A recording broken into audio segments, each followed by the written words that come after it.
अगर किसी घर में सालों से कोई इंसान नहीं रह रहा हो तो ऐसे घर को प्रेत बाधित घर माना जाता है, क्योंकि उस घर में ऐसा कोई वाकया हुआ होगा जिसकी वजह से उस घर में कोई बस नहीं सका होगा।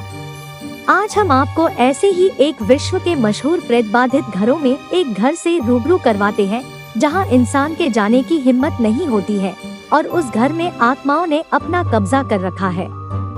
कौन सा है ये घर, कहाँ है ऐसा घर, आपके इन्हीं प्रश्नों के उत्तर हम आपको बताते हैं। इस घर का नाम वेले हाउस है और यह अमेरिका में स्थित है। ऐसा माना जाता है कि इस घर को थॉमस वेले ने 1875 में बनवाया था और अपनी पत्नी और 3 बच्चों के साथ इस वीराने में रहने के लिए आ गए।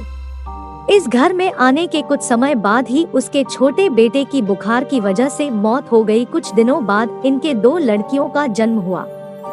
थोड़े दिनों में उसकी पत्नी की भी बीमारी में मौत हो गई। उसके बाद थॉमस के सबसे बड़े बेटे ने एक लड़की से शादी की और फिर तलाक हो गया।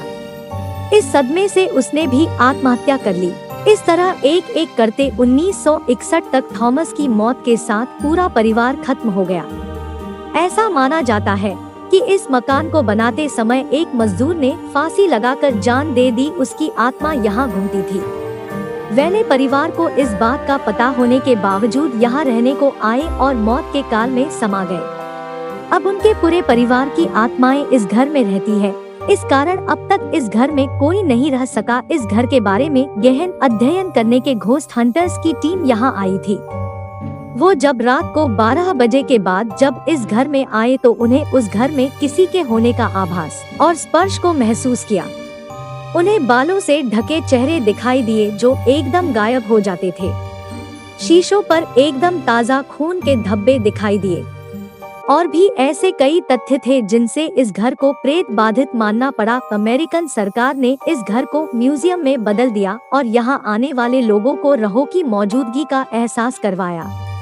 तो मित्रों, किस तरह ऐसे कई घर आपको पूरे विश्व में मिल जाएंगे जो आज भी सालों से बंद पड़े और उनके पीछे छुपी है एक कहानी। तो दोस्तों, आपको कोई ऐसी प्रेत बाधित घर की कहानी पता हो तो हमें कमेंट के जरिए जरूर बताएं।